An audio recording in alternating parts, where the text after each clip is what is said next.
안녕하십니까. 윤 소장입니다.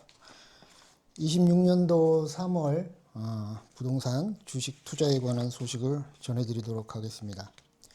그 26년도 2월 달 소식 전하면서 2월 28일 날 그 트럼프가 그 이스라엘하고 같이 이란을 침공했잖아요.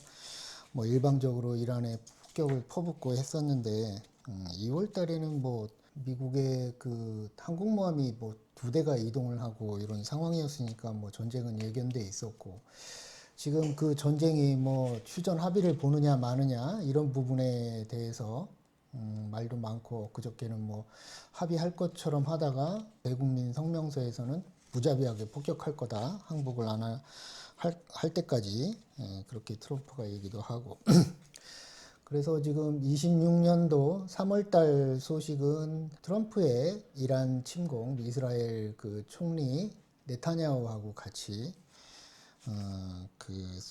그거에 따라서 우리나라의 주식시장의 움직임 굉장히 많이 흔들렸죠. 그 부분도 말씀을 드리고, 미국의 그 멀러주의, 고립주의, 베네수엘라 그 마두로 대통령 부부를 납치할 때까지만 해더라도 니들은 니들이 알아서 해라. 아메리카, 우리 여기는 우리가 알아서 경찰로로 탈 거다, 이렇게 얘기를 했었는데, 갑자기 그 미국 대법원에서 판결이 그냥 무효다 이렇게 나오고 나서 열을 받았는지, 또 아니면 이스라엘이 트럼프의 그 코를 깨고 있다는데, 그 트럼프가 미성년자 그 성폭행, 이스라엘 모사드 또 이스라엘 네타냐후가 트럼프의 코를 깨고 있다, 유태인들이, 미국 내 유태인들이, 그 부분, 그래서 전쟁을 할 수 없이 하게 됐다. 그 트럼프 밑에 참모들 중에는 유대인들이 굉장히 많죠. 트럼프 딸 이방카 사위 쿠시너, 걔도 지금 그런 부분에 대해서 이스라엘 그 가자지구에서 사업을 하고 있고, 그 뒷배가 이스라엘이고, 그 돈을 대는 애들은 사우디, 뭐 쿠웨이트, 뭐 얘네들. 중동 전체로 보면 미국이 빠진다고 보면 되죠. 왜 그러냐면 지금은 이제 미국은 중동에서 석유를 별로 안 사잖아요. 옛날에는 많이 사가지고 그 사우디의 영향력이 굉장히 컸었는데, 트럼프 사이에 그 대통령 누구야? 그 사람이 할 때 그 사우디 그 기자, 사우디 출신 기자 그 저기 막 살해 그 관계돼 있는 게 사우디 그 왕자다, 실권을 갖고 있는 왕자다, 그래가지고 사우디하고 굉장히 안 좋았죠. 그랬는데 트럼프가 되고 나서, 사우디 트럼프 되기 전에도 아마 사우디에서 그 뒷돈을 많이 줬던 것 같아요. 트럼프라는 사람이 이제 대통령직에서 일을 열심히 한다기보다는 전 세계를, 미국이 지금 이제 벼랑 끝에 서 있는 상황이죠. 빚이 너무 많고 채무 불이행, 채권 금리가 너무 높고, 이러다 보니까 파월도 갈구게 되고 이러면서 미국의 달러 패권이 굉장히 이제 위협을 받는 상황이죠. 뭐 대체할, 뭐 위안화가 대체할 수는 없지만 그래도 용납을 못하죠, 미국 입장에서는. 그런 상태에서 중국이 지금 GDP가 미국의 한 70% 이상 된다고 해요. 그 미국이 한 27조 달러인데 저 중국이 총 GDP가 17조 달러고, 우리나라는 뭐 1.5달러, 1.5조 달러, 조달러로 이렇게 그런 상황이니까, 중국이 옛날에 비하면 미국의 한 40 몇 프로 됐던 일본이 그 미국한테 한 대 맞고 쓰러졌잖아요. 그런 다음에 그 EU가 탄생을 했고, EU가 탄생을 해가지고 이라크가 그 유로화를 쓴다 그래갖고, 이라크 부시가 그 이라크 아버지 부시가 이라크를 침공을 했죠. 그래서 이라크 전쟁은 뭐 부시가 얘기할 때는 명분상으로는 뭐 화학무기 뭐 이렇게 얘기하는데, 그게 아니고 나중에 밝혀진 바로는 후세인이죠. 후세인이 그 유로화를 사용했는데 미국의 달러 패권에 정면으로 도전을 했다. 그래서 이라크를 쑥대밭으로 만들어 버리고 그런 상황이었고, 이라크 전쟁은 이제 지금에 와서는 이제 중국의 영향력이 커지고 아랍에서 미국이 발을 빼는 상황인데, 미국이 이제 에너지 자립, 뭐 셰일가스 뭐 이런 문제 때문에 또 가스, 천연 내추럴 가스 이런 문제 때문에 에너지 자립도가 굉장히 높죠. 전 세계 1위잖아요. 또 엊그저께 그 베네수엘라를 이제 먹었고 쉽게 얘기하면 그런 상태에서 중국이 베네수엘라에 투자를 많이 했고 한데 중국의 견제도 할 겸 에너지 그 패권을 가져갈 겸 해가지고 베네수엘라 그 대통령을 납치를 해버렸고 그 다음에 이제 가장 크게 중동에서 빠지려고 했는데 뭐 여러 가지 이유가 있겠지만 중국이 이란하고 굉장히 많이 그 연결돼 있죠. 이란의 그 석유를 거의 다 90% 이상을 중국으로 가져가고 한 2, 30%그 디스카운트 해가지고 그렇게 간 석유는 중국 경제에 굉장히 그 원가 절감에 이바지를 하죠. 그래서 중국이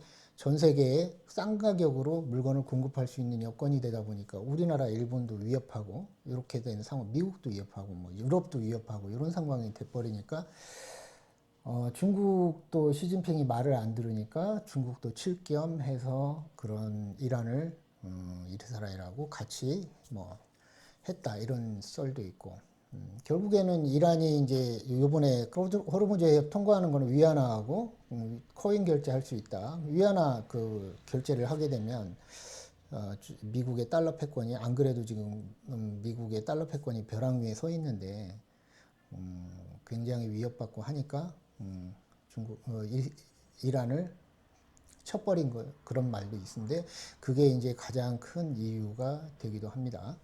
그리고 뭐 그거에 더 플러스 알파로 덧붙여갖고 숟가락 얹은 게 트럼프 패밀리들의 비즈니스. 3월 동안 트럼프 말 한마디에 따라서 뭐 미국 주가도 뭐 유가는 이미 뭐 저 텍사스 그 중진료 WTI가 뭐 110달러까지 올라오고 100에서 110달러까지 올라온 상태고 뭐 두바이는 현물로 뭐 160달러까지 그때 당시에 70달러 뭐 60달러 했던 것들이 그렇고 브렌트유도 뭐 그렇고요. 유가도 많이 올라왔고 지금 전 세계를 그 혼란을 겪고 있는데 베네수엘라하고 다른 거는 베네수엘라는 파나마 그 위에 파나마 운하 뭐 그거는 뭐 이미 중국이 점령한 거를 미국이 때려버렸고 그 다음에 베네수엘라 때렸고 그 다음에 이제 그 호르무즈 해협 그 사우디 건너편에 있는 그 홍해 예멘이 있는 그쪽에 그러니까 전 세계 20%의 물동량이 사우디 그 호르무즈 해협에서 나오는데 이란에 그쪽을 이제 명분도 있고 하니까 이란을 그렇게 때려서 전 세계를 혼란으로 이렇게 빠뜨린 거죠. 결국에는 그런 혼란 자체가 이미 1기서부터 달성되어 있는 미국의 시엘가스, 내추럴 가스를 팔기 위한 그런 것도 있고 또 그거에 덧붙여서 달러 패권 트럼프 패밀리, 뭐 이방카 쿠시너가 그 가자지구에서 지금 이스라엘에서 사업을 그 사우디나 이런 애들 그 돈을 받아가지고 쿠웨이트나 이런 돈을 받아가지고 비즈니스를 크게 하고 있고 작년에는 뭐 취임하면서는 멜라니 그 마누라 와이프 멜라니 또 뭐 코인을 만들고 막내 아들 그 코인도 만들어가지고 비트코인 코인을 엄청 올렸다가 지금 뭐 거의 90% 이상 폭락한 상태가 돼버려서 그렇게 비즈니스를 패밀리 사업을 해서 몇 수백 조를 해먹고 있다. 항상 그 주말에 이렇게 타격을 하잖아요. 타격하기 전에 또 온화책을 발표해가지고 그 그룹들이 또 그렇고 저는 이제 한 가지 덧붙이자면 트럼프가 정부가 출범하고 나서 25년도 1월 달에 출범을 했잖아요. 1월 10날인가 그렇게 했는데 그때 이후에 유가 안정, 인플레 잡으려고 그렇게 했었더니 물가 내리려고.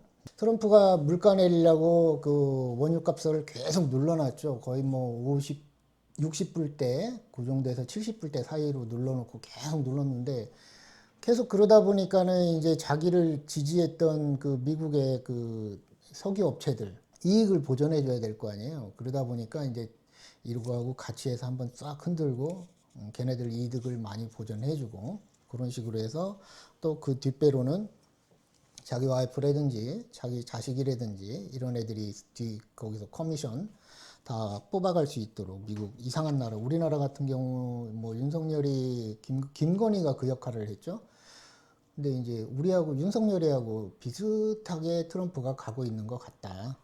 어찌됐건 이 전쟁 때문에 전 세계가 그냥 카오스 상황이 된 거죠. 혼란의 상황이 됐고, 그런 문제가 하나가 있고, 그래서 미국은 중동을 버리고, 미국이 석유, 가스 사업을 하고 있다.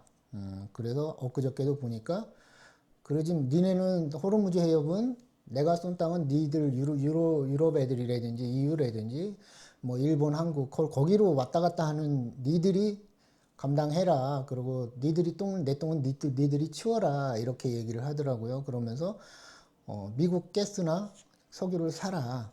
이런 식으로 지금 뭔가가 바뀌고 있단 말이에요. 그 트럼프 그 말이. 그런 상황이다 보니까 결국에는 미국만 이득을 본 상황이고 우리나라, 일본, 동남아라든지 이 동남아는 벌써 그 기름 그 비축류 자체가 우리는 뭐 100몇 일까지 간다 그러는데 일본하고는 동남아는 뭐 며칠 못 가니까 벌써 한 40일이 됐잖아요. 이런 3, 40일이 돼가는 30일이 넘은 상황이기 때문에 기름 때문에 난리도 아니고 뭐 하루 이상씩 막 반나절을 줄 서서 차에다가 기름 넣고 그런 상황인 것 같아요. 그 동남아의 저개발 국가들은. 그래서 지금 전 세계가 굉장히 안 좋고, 이제 본격적으로 이 후유증은 기름에서 시작되지만, 뭐, 이제 식량, 비료, 또 이제 우리가 사용하는 생필품, 플라스틱, 다 기름 우리나라 그 정유업체들이 해가지고, 나프타 뭐 이런 것도 다 정유업체들이 하고, 그래서 지금 앞으로 가면 갈수록 그동안 우리가 그 싼 원유값으로 누리던 그런 혜택들을 이제는 못 누린다. 그래서 굉장히 물가 상승이 예상된다. 근원 물가니까 기름은 교통비서부터 뭐 물류비서부터 다 오르니까 또 농수산물 엄청나게 상승할 거고 그런 상황으로 가지 않을까 이렇게 생각을 합니다. 중국은 가만히 있죠. 전쟁 초기서부터 가만히 있다가 엊그저께서부터 이제 중재에 나서서 뭐 시진핑만이 전쟁을 중재할 수 있다 이런 얘기도 나오고 있고 이미 중국은 이란하고는 위안화로 지금 그 기름 가격을 다 결제를 하잖아요. 그리고 사우디하고도 지금 위안화로 결제를 하려고 시도를 하고 있고 쿠웨이트에서 가져가는 거 가스도 그렇고 그래서 중국의 지금 위안화 전체 그 달러 페트롤, 기름값 결제를 달러로만 할 수가 있었는데, 위안화가 지금 굉장히 조금씩 이렇게 그 결제를 많이 하는 것 같아요. 많이 사가니까. 그래서 중국은 뭐 사우디 기름값 결제할 때도 위안화로 하고, 이란은 뭐 중국의 인프라가 거의 다 깔렸다고 합니다. 그래서 생필품 수입을 다 중국에서 하니까 중국 수입한 거를 갚는 게 그 기름 팔아서 생필품 수입하고 이런 이제 무역 관계가 굉장히 그 토착화돼 있고 그렇다고 합니다. 거기서 뭐 에너지 이렇게 파동을 카오스 상태를 만든 그런 것도 있지만 달러 패권 그다음에 이제 그 중국의 CBDC 디지털 코인 또 우리 미국은 이제 중국에 뒤처지다 보니까 뭐 스테이블 코인 이런 이제 그 통화 전쟁 작년까지는 관세 전쟁이었잖아요. 이제 관세 전쟁은 이미 이제 이 전쟁으로 싹 들어가 버리고 석유 가격 전쟁으로 인해서 폭등한 석유 가격이 우리나라는 이미 그 주유소 가격이 기름 가격이 한 뭐 거의 2,000원 선, 1,900원에서 2,000원 선 이렇게 이 근처에서는 한 1,800원 선 이렇게 하는 것 같아요. 근데 미국 같은 경우는 갤런당 이제 걔네는 갤런 단위를 쓰니까 리터가 아니고 미국 같은 경우에는 뭐 보통 전쟁 전에는 2갤런 했었는데 지금 4갤런, 6갤런 한다 그럽니다. 6달러 갤런당. 2달러대였던 게 4달러, 2배, 3배가 비싼 거죠. 평상 전쟁 전보다 어마어마하게 비싼 거죠. 그러니까 트럼프가 뭐 미국 애들 돈 벌었다고 기름 때문에 돈 벌었다고 그러는데 결국에는 뭐 기업만 돈 벌었지 국민들은 지금 어마어마한 비용을 지출하고 있는 거잖아요. 미국은 또 차가 없으면 못 움직인다는 그런 나라잖아요. 그리고 우리가 지금 저유가 상황이 트럼프가 그 인위적으로 마사지 해가지고 저유가 상황을 만들다 보니까 전기차가 안 팔렸잖아요. 근데 이제 이거를 기회로 유가가 리터당 100달러 이상이 되면 전기차 시대가 그 캐즘에서 확 확산되는 그런 전기차 쪽으로의 기울임이 확 기울어지는 그런 계기가 되지 않을까 그런 얘기들이 의견들이 많이 있습니다.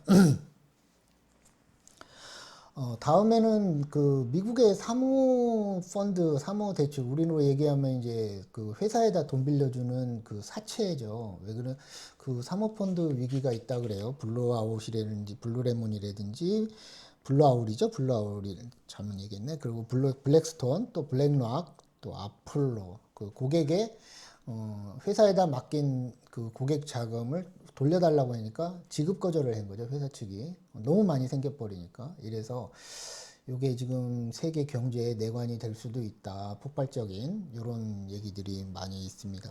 그러다 보니까 저 중동에서 미국에 투자해 놨던 돈들, 이런 돈들을 그 사우디나 뭐 쿠웨이트, 뭐 아랍에미레이트 얘네들이 야, 우리 지금 전쟁 중이니까 급하게 무기 사야 되니까 돈 달라고, 또 석유를 못 파니까 돈이 당장 필요해서 달라 그랬는데 빼올 수가 없는 상황이 되다 보니까 걔네들도 갖고 있는 금을 팔게 되고, 이러다 보니까 여러 가지 이제 파생적인 상황들이 많이 일어나 있는 상황이고, 중국은 이제 베네수엘라 끊겼죠. 파나마 운하 끊겼죠. 미국이 잘랐죠.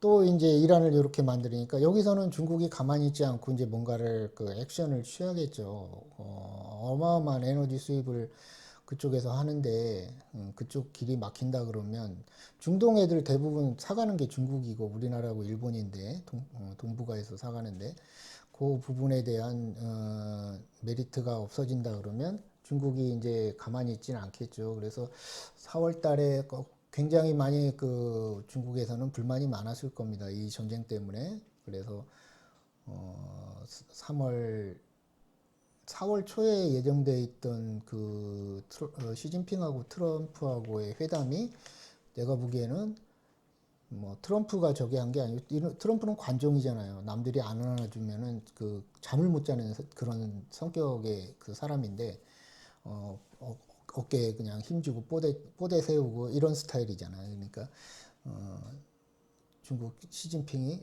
만나서 할 얘기 없다 딱 이렇게 한 것 같아요. 그러다 보니까 뭐 5월 중순으로 밀어놨는데 5월 16일인가요? 그때까지는 굉장히 두 나라가 이거를 해결할 거다. 근데 그때 해결이 안 되면 장기전으로 간다. 이런 예상들이 많이 있더라고요. 그렇습니다. 일본은 엊그저께 전쟁 터지자마자 3월 달에 다카이시 그 여자 총리가 트럼프하고 회견이 예정돼 있었죠. 그래갖고 가가지고 뭐 포옹도 하고 뭐 여러 가지 저기를 했는데 굉장히 실리적인 그런 회담을 했던 것 같아요. 근데 이제 일본은 이제 그 호르무즈에 그 삐졌잖아. 트럼프가 그 EU도 그렇고 지금 호르무즈에 니네 도움을 참전을 같이 해라. 저 군사력을 좀 해달라 했는데 일본도 거절한 것 같고 유럽도 다 거절한 것 같고 우리나라도 뭐 그 언제까지 뭐 한두 달 걸리는 일인데 그런 뭐 미군도 최강의 미군도 못 가는 데를 다른 나라를 간다고 그게 해결이 되겠습니까? 안 되죠. 다만 이제 그 문제가 되는 거는 일본이 지금 전쟁 전에는 그 엔캐리 트레이드 문제를 항상 내가 얘기를 했었는데 미국하고 일본이 금리를 올리고 미국이 금리를 내리면 금리 차가 줄어들면서 그 세계 각국에 투자되어 있던 일본 돈들이 일본 국내로 들어가면 그게 이제 발작을 일으킨다 세계 경제에 그런 내용인데 그런 문제에 대해서는 계속 그 주시를 해야 되고 국내 소식 전해드리겠습니다. 국민연금이 엊그저께 그 쿠팡에 투자했던 한 2,500억 정도를 다 회수를 했다 그래요. 기관 투자자로서 국민연금이 투자를 했었는데 쿠팡이 지금 우리 국내에서 조금 이 전쟁 이전에 1월달, 작년 12월달, 11월달 막 이래가지고 안 좋았잖아요. 그 부분에 대해서 국민연금이 투자금 회수를 했으면 다른 기관들도 뭐 군인공제, 사학연금, 각 대학교 뭐 이런 공무원연금 이런 게 이제 다 회수를 하지 않을까. 쿠팡이 결국에는 돈으로 보복을 당하는 것 같아요. 그렇습니다. 그런 뉴스가 있었고 우리 국민연금 그 기금운용사업본부가 어디에 있냐면은 이제 그 전주에 있어요. 전주. 제가 이제 우리 어머님께서 지금 돌아가셨지만 작년에 전주에 그때 잠깐 그쪽에 친인척 분들이 많아갖고 전원생활 하시다가 이제 아산에 왔고 같이 사시다가 돌아가셨는데 전주에 그 국민연금 기금운영본부가 있잖아요. 그 혁신도시 그 농촌진흥청하고 그 같이 있는데 거기에 블랙록이 옛날에 작년도에 이재명 대통령 미국 가갖고 저기 뭐 유엔 연설할 때 그 블랙록의 레리 핑크 그 회장 만나가지고 한국에 투자한다 뭐 했는데 전주에 그 사업장을 개설했다 지점을 그런 뉴스가 있는데 이게 뭐냐면 이제 블랙록이 그때 당시에 투자를 많이 한다 그랬거든요. 그게 이제 투자가 시작되는 거 아닌가. 그러면 여러 가지 이제 그 한국 쪽에 투자를 많이 하겠죠. 뭐 반도체에 투자하겠죠. 우리나라 대표 산업이기 때문에 3월 달에 수출이 한 월간 3월 달에 800억 달러 정도 됐다고 합니다. 굉장한 수출이죠. 반도체가 한 300억 달러 그 중에서 했다고 치고 반도체는 한 150% 정도 상승을 했다고 합니다. 작년에 비해서 어마어마하게 지금 상승을 하고 있는데 물론 뭐 가다가 조금 금액적으로 따져보면 조금 떨어질 수도 있고 더 올라갈 수 있는데 앞으로 우리가 지금 AI에서 반도체 데이터 센터에 들어가는 게 뭐 엔비디아의 뭐 블랙베리니 뭐 루비니니 이런 것 때문에 거기에 하이닉스가 HBM을 3E 이렇게 납품하면서 하이닉스가 주가가 많이 오르고 그 하이닉스가 이익률이 뭐 순이익률이 한 막 60% 가까이 되고 막 그랬잖아요. 근데 엔비디아에 납품하면서 엄청 많이 팔았는데 그 HBM4로 가면서는 이제 삼성전자도 거기에 들어가고 이러면서 이거 봐라 계산만 잘한다고 AI가 되는 게 아니고 추론으로 넘어오니까 데이터가 이게 가장 중요한 거네 이렇게 기우는 거죠. 그 카이스트 김정호 교수 그 말씀에 의하면 그 HBM의 아버지라고 그러죠. 그러면서 이 가면 갈수록 D램에 대한 그런 중요성이 부각이 엄청 내다 보니까 미국에 있는 그 조그만 회사 마이크론, 뭐 삼성이나 하이닉스에 비하면 또 중소기업 정도밖에 안 되죠. 그런 회사가 지금 뜨기 시작하고 캐시 메모리 만드는 그 뛰었죠. 거기에 이제 작년 하반기서부터 삼성이 거기에 그 HBM 뭐 그러면서 삼성전자가 뭐 4만 9천 원, 5만 원 하던 게 지금 뭐 거의 20만 원, 18만 원 정도 이렇게 많이 올랐죠.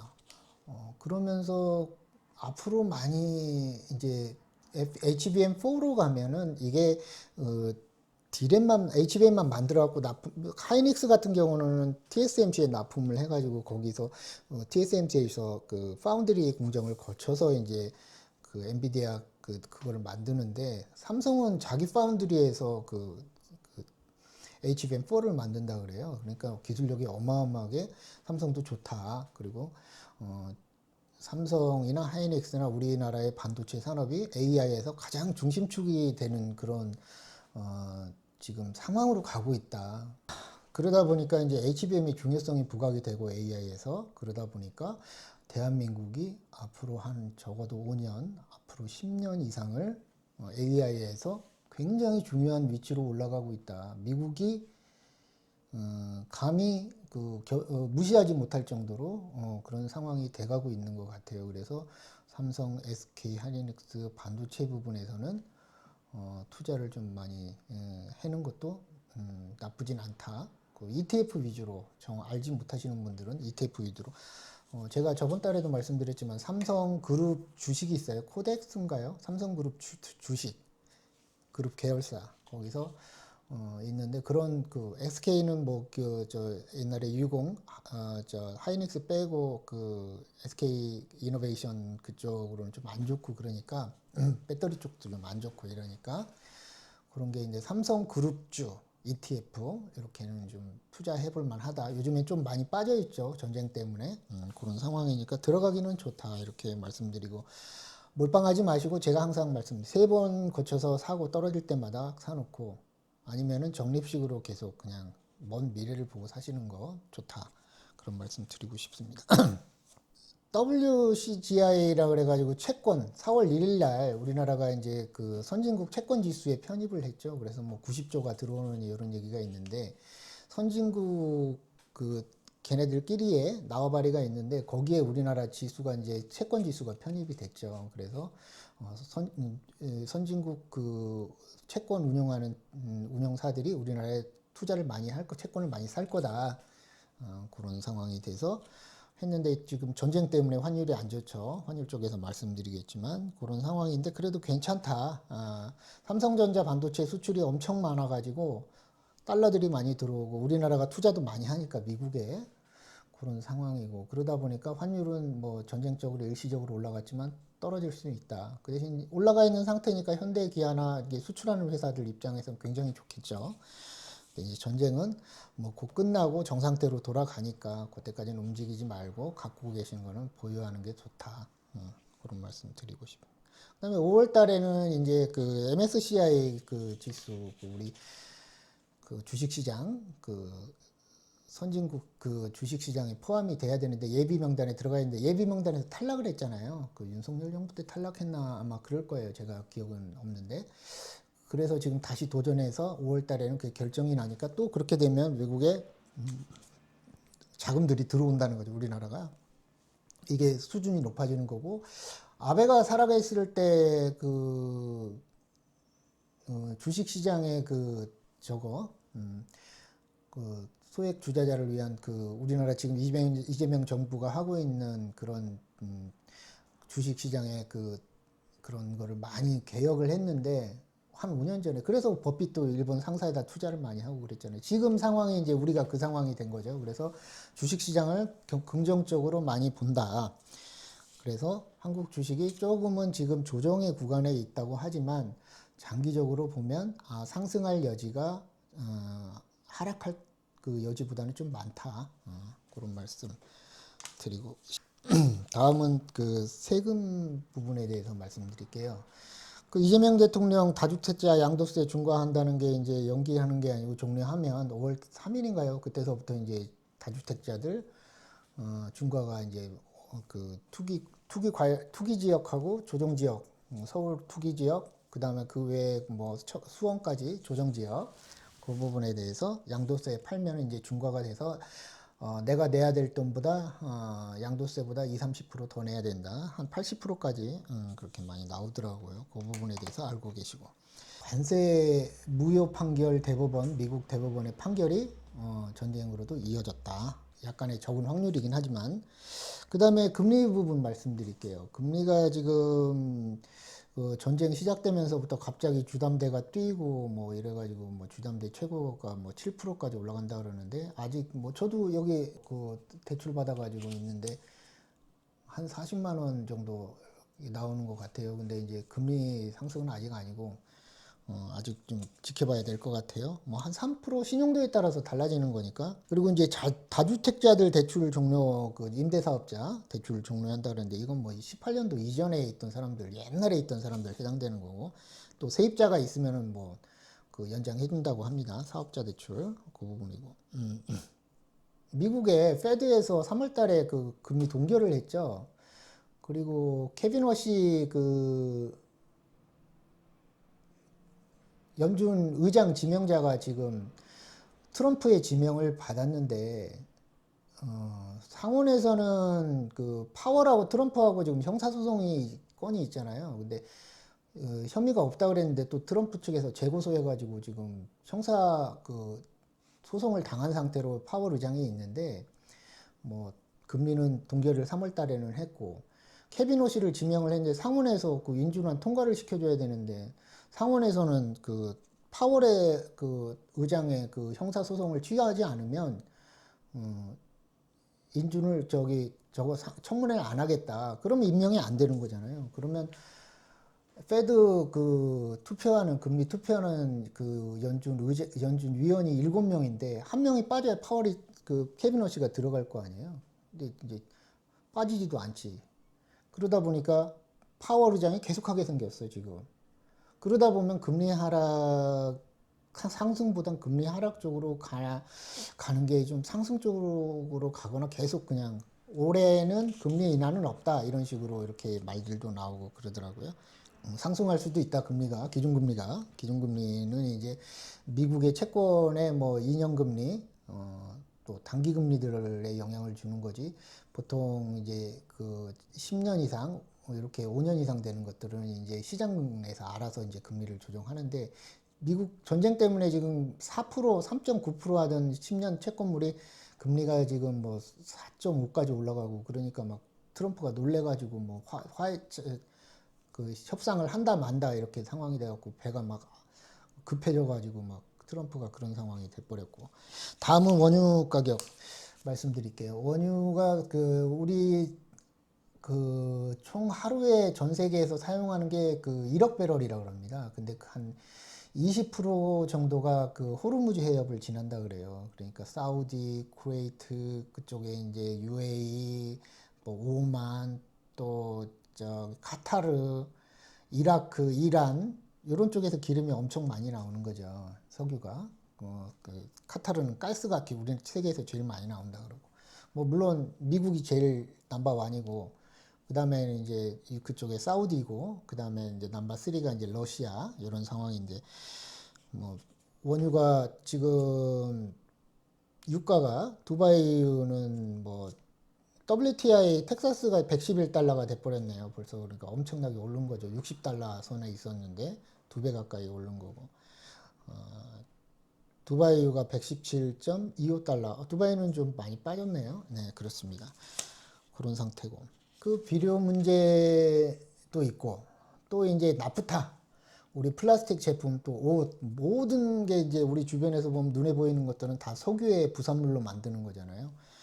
그래서 이제 그 부분이 이제 타격을 많이 받는데 앞으로 전쟁이 합의가 돼서 종료가 된다고 하더라도 그 부분은 계속 여진으로 남아서 물가 상승의 위험을 굉장히 높일 거다 이런 얘기들이 많이 있습니다.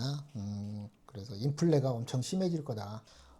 다음 환율에 대해서 말씀드릴게요. 환율이 우리가 1420원대까지 뭐 1480원에서 뭐 1500원 가냐 마냐 해가지고 막 IMF다 뭐다 그래가지고 저기를 했었는데 지금 1520원, 1550원, 30원까지 갔다가 뭐 그렇고 지금 이제 앞으로 이제 조금 그 채권도 WGI 포함됐고 뭐 또 5월 달에 MSCI 책 시장으로 우리가 편입이 되고 예비 명단에 그렇게 된다 그러고 우리가 수출이 많아지니까 달러가 들어오는 역할이고 나가는 거는 이제 외국인 애들이 우리나라에서 너무 많이 올랐다고 손 털고 나가는 게 있으니까 저기 차익 실현하고 나가는 것들이 있으니까 그런 부분에서 마이너스.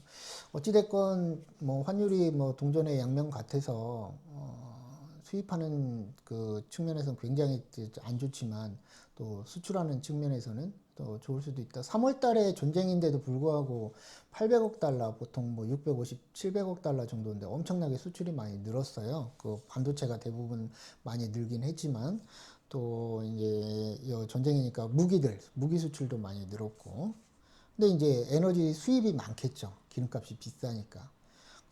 이제 무역 수지는 이제 좀 많이 에너지 수입에서 많이 이제 그 비율이 낮아지겠죠.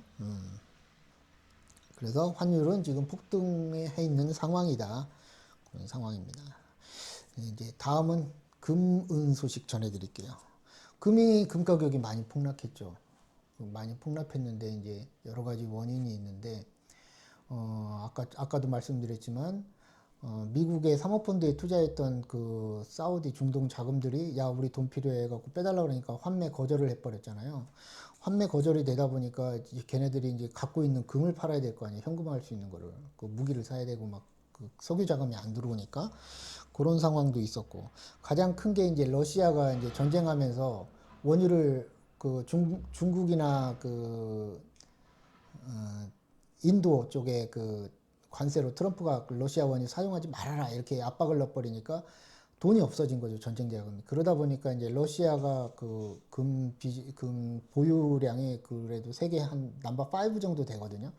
그래서 금을 한 15톤 정도 팔았다. 그러면서 그 전쟁하고 나서 전쟁 전에 갑자기 금 가격이 폭락을 했는 이유는 가장 큰 건 러시아의 금 매도 전쟁 때문에 그런 상황이었고 그러고 이제 그 중국의 그 우리나라로 치면은 강남 북부인들 그 금 어마어마하게 사재 끼던 레버리지 이렇게 갖고 걔네들이 그 레버리지를 이제 청산한 그런 상황이었고 그런 상황에서 여러 가지 원인이 있지만 제일 큰 거 금 가격이 폭락한 거는 러시아의 15톤 금배도.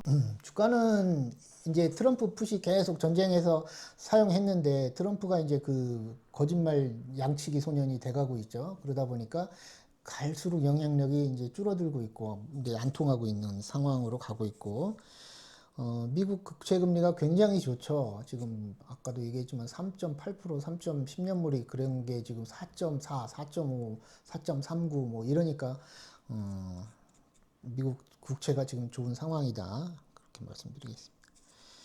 비트코인하고 스테이블 코인은 지금 미국에서 스테이블 코인 그 USDC, USD 그 T, 미국 그 부채가 워낙 심하니까 그 스테이블 코인 가지고 저 중국의 CBDC 디지털 그 중앙은행에서 발행하는 그거를 대항하려고 했는데 그게 지금 상원에서 법이 통과가 안 되고 그 이자 지급 문제 때문에 기존 은행들하고 그 유택의 그 자금들하고 충돌이 있다 보니까 저번에 달에 저저번 달인가 말씀드렸는데 트럼프 밑에 있는 애들 부통령이 지금 테크 기업 출신이죠. 그 팔란티어 그 피터 틸 또 머스크 이런 애들 그 대변을 한 게 후원해 갖고 자리 꿰찬 게 지금 부통령 개고, 지금 재무장관이죠. 베센트, 또 이번에 연준 의장으로 임명된 그 케빈 워시 이런 애들은 어디냐면 기존의 그 은행 출신들, 월가 출신들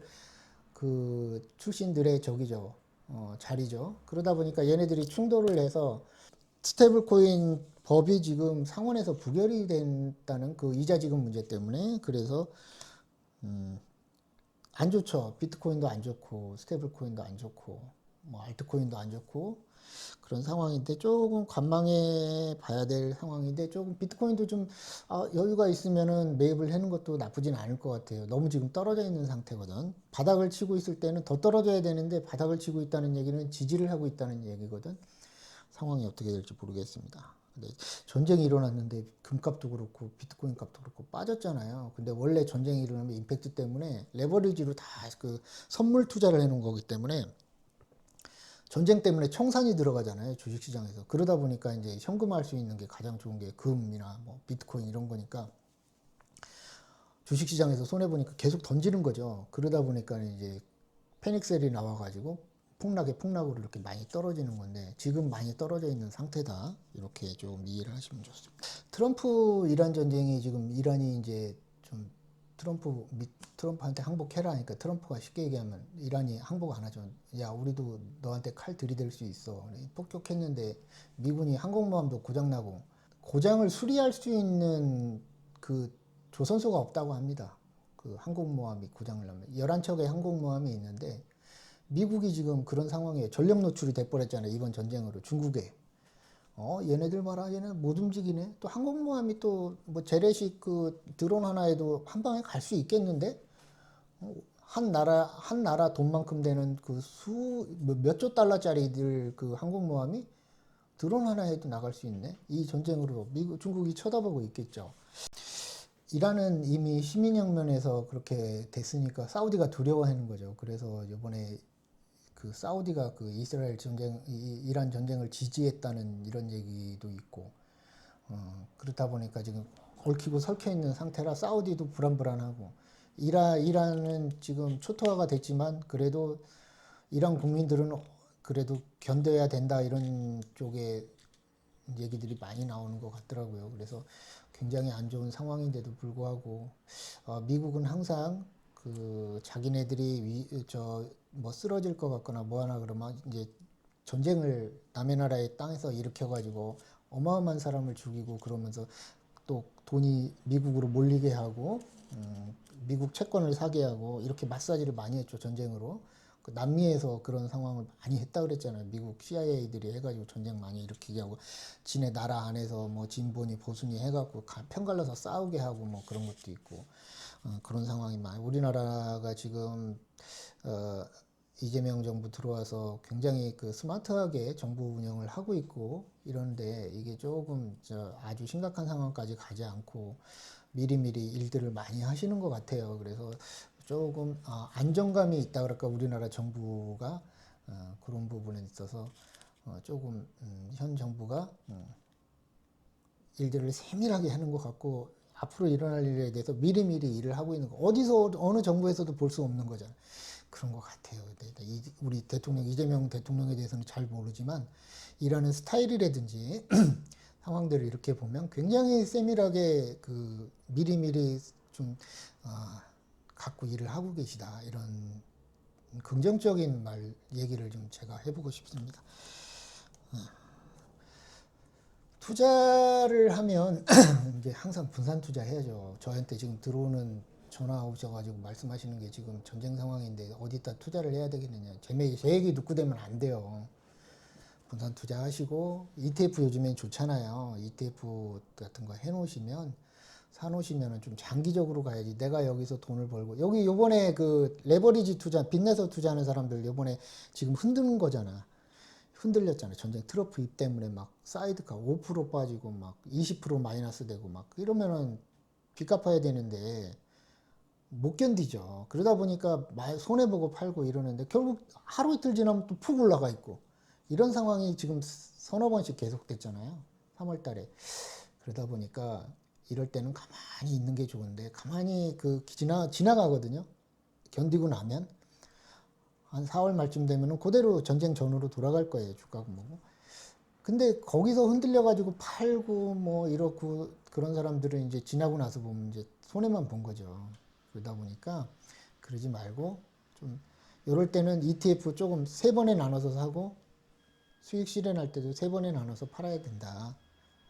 꼭 이 말씀을 드리고 싶고 주식은 반, 그 다음에 금에다가 채권 금 뭐 한 50% 주식 50% 이렇게 간다고 치면 현금 한 20% 가져가시고 주식 50% 가져가시고 현금 20% 가져가시고 저는 금 30% 가져가시라 이렇게 보내드립니다.